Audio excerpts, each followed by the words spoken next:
Sziasztok! Máté Krisztián vagyok, és ez az első rész.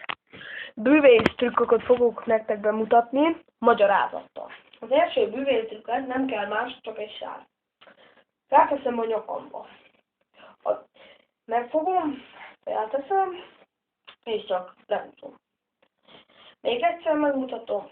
Ennyi, felteszem, és lehúzom. Nagyon egyszerű. Jött a magyarázat.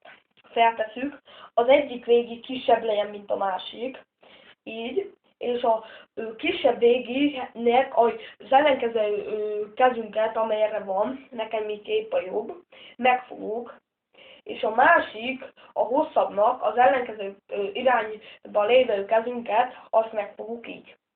Áthúzunk, kapunk egy ilyen alakot.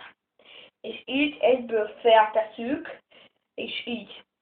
És megfogjuk, és lehúzzuk. Megmutatom még egyszer. Rövidebb. Így. Át. És így.